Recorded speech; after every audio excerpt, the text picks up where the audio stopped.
नमस्कार दोस्तों, exam कांकस channel पे आपका स्वागत है। मैं हूं केएन मिश्रा। दोस्तों, मैं यूपी पुलिस री एग्जाम के लिए सामान्य हिंदी का 20वां प्रैक्टिस सेट लेकर उपस्थित हूं। यह हमारी सुपरफास्ट रिवीजन की सीरीज है। इसमें कम से कम समय में अधिक से अधिक प्रश्नों का रिवीजन कराया जाता है। तो आइए आज के प्रश्नों की श्रृंखला शुरू करते हैं। और हाँ, अगर आपने इसके पहले की सीरीज या वीडियो नहीं देखी है तो उसे अवश्य देख लें। उसका लिंक डिस्क्रिप्शन बॉक्स में दे दिया गया है। तो चलिए शुरू करते हैं। आज का पहला प्रश्न है, अनुग्रह शब्द का विलोम लिखिए। क्या है अनुग्रह शब्द का विलोम बताना है आपको। ऑप्शन ए है ग्रहण, ऑप्शन बी है विग्रह, ऑप्शन सी है गृहीत और ऑप्शन डी है आग्रह। तो अनुग्रह का विलोम क्या होता है? अनुग्रह का विलोम होता है विग्रह। बी ऑप्शन सही है। ठीक है, अनुग्रह का विलोम विग्रह होता है। चलिए अगले प्रश्न की तरफ चलते हैं। गतानुगतिक शब्द का सही अर्थ है। गतानुगतिक शब्द का सही अर्थ बताना है। ऑप्शन ए है पीछे चलने वाला, ऑप्शन बी है अनुसरण करने वाला, ऑप्शन सी है गत को नहीं मानने वाला और ऑप्शन डी है प्राचीन आदर्श के अनुसार चलने वाला। देखिए, आप अपने आंसर कमेंट बॉक्स में कमेंट करते जाइए, जिससे आपका भी मूल्यांकन हो जाएगा। ठीक है ना। तो गतानुगतिक शब्द का सही अर्थ क्या है? देखिए, इसमें है ऑप्शन डी, प्राचीन आदर्श के अनुसार चलने वाला। ये गतानुगतिक शब्द का सही अर्थ है। क्या? प्राचीन आदर्श के अनुसार चलने वाला। चलिए अगले प्रश्न की तरफ चलते हैं। तीसरा प्रश्न है, ऐसा कवि जो तत्काल रचना करता हो। उसके लिए एक सही शब्द होगा। यह प्रश्न आपके सामने बहुत बार गुजरा होगा। ऐसा कवि जो तत्काल रचना करता हो उसे क्या कहते हैं? ऑप्शन ए है महाकवि, ऑप्शन बी है कविराज, ऑप्शन सी है आशु कवि और ऑप्शन डी है कवीश। तो क्या होगा इसका? आशु कवि होगा। जो तत्क्षण कविता रचता हो, जो तत्काल कविता रचता हो, उसे आशु कवि कहते हैं। ठीक है, सी ऑप्शन सही है। अगले प्रश्न की तरफ चलते हैं। चौथा प्रश्न है, प्रिय का तद्भव शब्द है। प्रिय तत्सम है, इसका तद्भव क्या होगा? ऑप्शन ए है प्रेम, ऑप्शन बी है पिया, ऑप्शन सी है प्रिया और ऑप्शन डी है प्यार। तो प्रिय का तद्भव शब्द क्या है? देखिए, प्रेम तत्सम है, प्रिय भी तत्सम है, तो प्रिय का तद्भव शब्द है पिया। ठीक है, बी ऑप्शन सही है। पिया प्रिय का तद्भव शब्द है। चलिए अगले प्रश्न की तरफ चलते हैं। तद्भव शब्द का चयन करना है आपको। इसमें तद्भव कौन सा है? ऑप्शन ए है गति, ऑप्शन बी है सुर निडर, ऑप्शन सी है सुर और ऑप्शन डी है कमल। इसमें आपको बताना है कि तद्भव शब्द कौन सा है। जल्दी से आंसर दीजिए कमेंट बॉक्स में। तो ये होगा ऑप्शन बी, निडर है। अब निडर का तत्सम क्या होता है? निडर का तत्सम होता है निर्दर। ठीक है, निडर का तत्सम निर्दर होता है। ठीक है, तो निडर तद्भव शब्द है, निडर। अगला प्रश्न है, मृगधर का पर्यायवाची आपको बताना है। मृगधर का पर्यायवाची क्या है? ऑप्शन ए है सिंह, ऑप्शन बी है चंद्रमा, ऑप्शन सी है मयूर और ऑप्शन डी है शिव। तो मृगधर का पर्यायवाची क्या है? बताइए। मृगधर का पर्यायवाची है चंद्रमा। ठीक है, शशधर, मृगधर ये चंद्रमा के, मृगांक ये चंद्रमा के पर्यायवाची हैं। शशांक भी चंद्रमा का पर्यायवाची है। सिंह का शार्दूल होता है, नाहर होता है, केहरी होता है। मयूर का केकी, कलापी, सिखी, नीलकंठ होता है।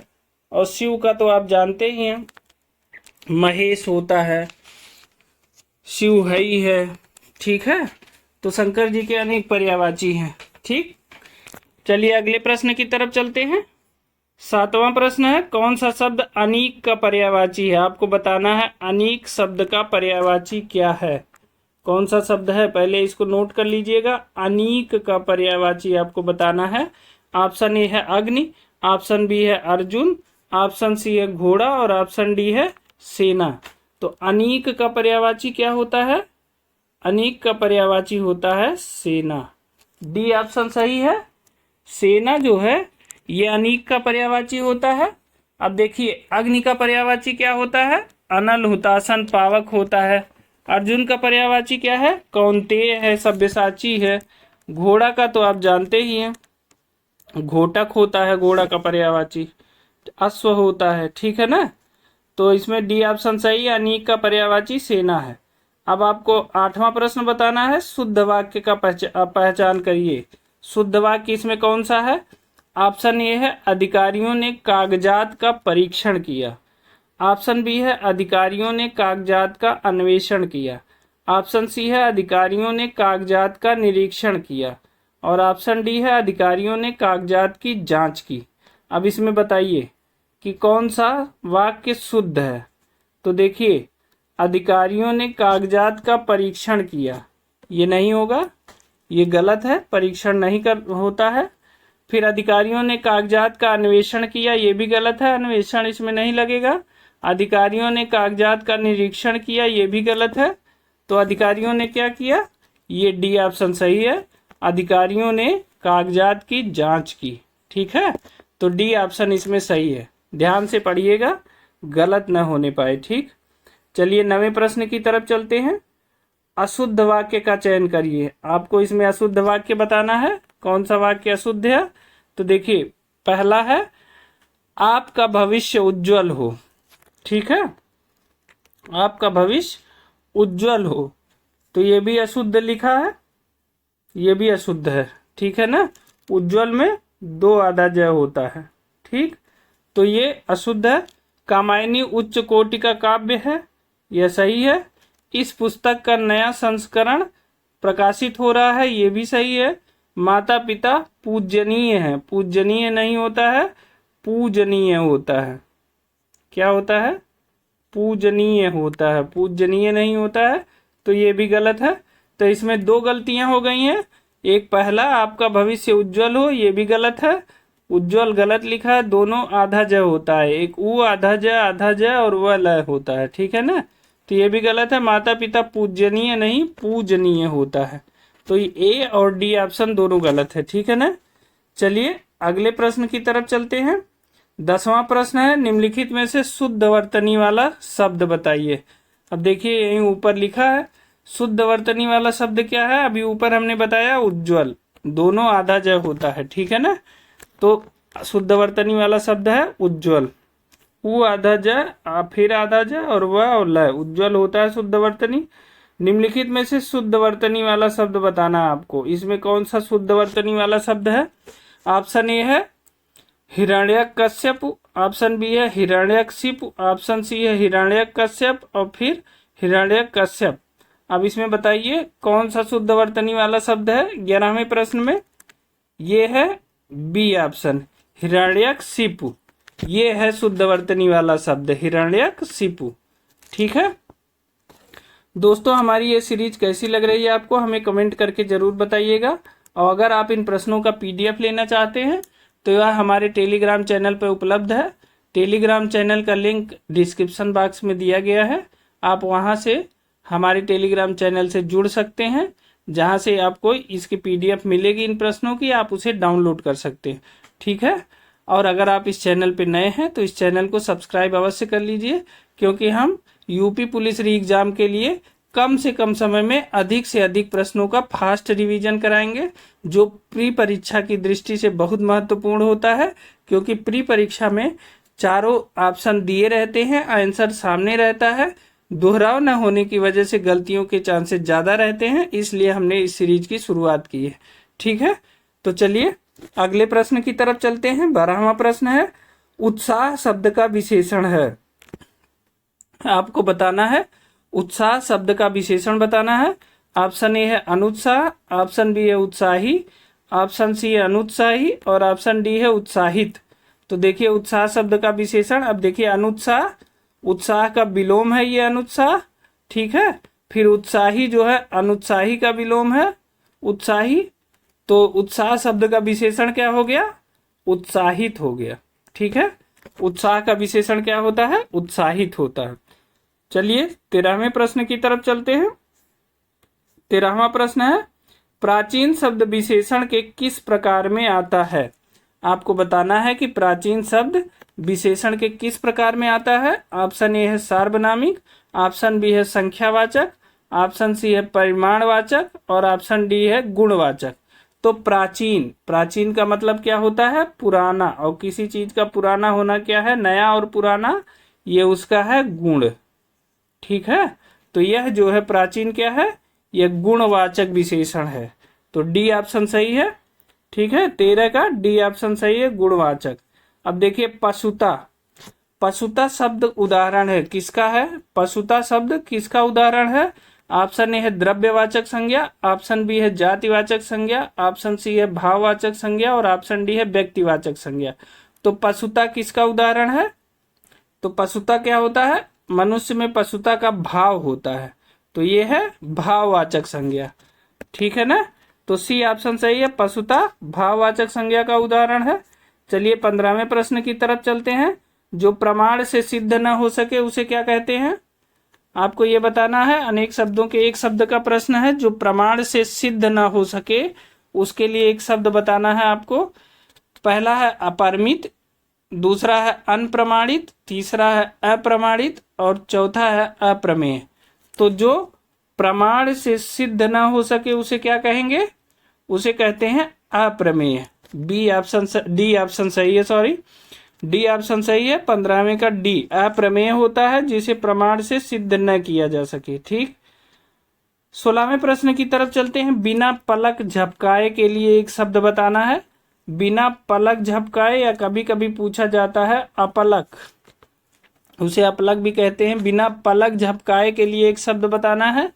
ऑप्शन ए है निष्प्रिय, ऑप्शन बी है निर्विकार, ऑप्शन सी है निष्पलक और ऑप्शन डी है निर्निमेष। तो बिना पलक झपकाए निर्निमेष कहते हैं। डी ऑप्शन सही है। बिना पलक झपकाए के लिए एक शब्द क्या है? निर्निमेष। दोस्तों मैं प्रश्नों को और उत्तर को बार बार इसलिए दोहरा देता हूं कि 2-3 बार दोहराने से ये आपको याद हो जाएंगे और आपको बार बार न तो ये वीडियो देखनी पड़ेगी न रटना पड़ेगा। तो एक ही बार में हम चाहते हैं कि आप एक बार में देखिए और एक बार में याद हो जाए, इसीलिए हम प्रश्न और उत्तर को बार बार दोहराते हैं। तो बिना पलक झपकाए के लिए एक शब्द क्या है? निर्निमेष। चलिए 17वें प्रश्न की तरफ चलते हैं। ये अलंकार का प्रश्न है। चरण कमल बंधव हरिराई में कौन सा अलंकार है? क्या है? चरण कमल बंधव हरिराई में कौन सा अलंकार है? ऑप्शन ए है उपमा अलंकार, ऑप्शन बी है श्लेष अलंकार, ऑप्शन सी है रूपक अलंकार और ऑप्शन डी है अतिशयोक्त अलंकार। तो इसमें कौन सा अलंकार है? ये है रूपक अलंकार। ठीक है ना, रूपक अलंकार में उपमेय को उपमान के रूप में दिखाया जाता है। तो इस प्रकार चरण कमल बंधव हरिराई में कौन सा अलंकार होगा? रूपक अलंकार होगा। ठीक है ना, चलिए अब 18वें प्रश्न की तरफ चलते हैं। ये प्रश्न बहुत बार पूछा गया है। प्रेम वाटिका किसकी रचना है? कौन सी? प्रेम वाटिका किसकी रचना है? ऑप्शन ए है रामानंद, ऑप्शन बी है मीराबाई, ऑप्शन सी है रसखान और ऑप्शन डी है कुतुबन। तो जल्दी से कमेंट करके बताइए प्रेम वाटिका किसकी रचना है? तो प्रेम वाटिका है रसखान की रचना। तो ऑप्शन सी सही है। ठीक है, चलिए 19वें प्रश्न की तरफ चलते हैं। कपीस में प्रयुक्त संधि का नाम आपको बताना है। किसमें? कपीस में। कपीस में प्रयुक्त संधि का नाम बताना है।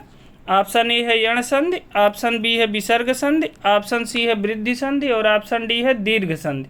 तो कपीस में कौन सी संधि है?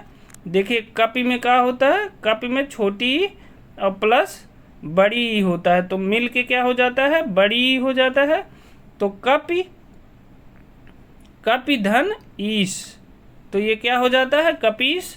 तो ये क्या हो गया? छोटी बड़ी मिलके बड़ी ई हो गया, तो दीर्घ संधि होता है। तो कपीस में दीर्घ संधि है। ठीक है, डी ऑप्शन सही है। आज का 20वां और आखिरी प्रश्न है। पवन का संधि विच्छेद बताना है। ये प्रश्न बहुत बार पूछा गया है। आसान सा प्रश्न है लेकिन गलत हो जाता है। तो देखिए ऑप्शन ए है प धन वन, ऑप्शन बी है पौ धन अन, ऑप्शन सी है प धन अवन और ऑप्शन डी है पो धन अन। तो पवन का संधि विच्छेद क्या है? पवन का संधि विच्छेद होगा पो धन अन। तो डी ऑप्शन सही है। ठीक है, तो इस प्रकार ये 20 प्रश्न थे दोस्तों। ये आज के हमारे 20 प्रश्न थे। ये प्रश्न आपको कैसे लगे हमें कमेंट करके ज़रूर बताइएगा और अगर आपको ये वीडियो अच्छी लगी है तो इसे लाइक ज़रूर करिएगा। दोस्तों इस चैनल को सब्सक्राइब कर लीजिए, क्योंकि हम यूपी पुलिस री एग्ज़ाम के लिए कम से कम समय में ज़्यादा से ज़्यादा प्रश्नों को सॉल्व कराने के लिए कई प्रैक्टिस सेट बनाए हैं। अगर आपने पुरानी प्रैक्टिस सेट नहीं देखी है तो उसको देख लीजिए। प्री परीक्षा के हिसाब से जिसमें आंसर सामने होता है वहाँ बार बार दोहराने से प्रश्नों के गलत होने के चांसेस बहुत कम हो जाते हैं। बस इसी उद्देश्य से ये सीरीज चलाई गई है, ठीक है। तो आप इस वीडियो को बार बार देखिएगा, ठीक है। तो आज के लिए इतना ही। अब मिलते हैं अगली वीडियो में एक नई टेस्ट सीरीज के साथ। तब तक के लिए बहुत बहुत धन्यवाद।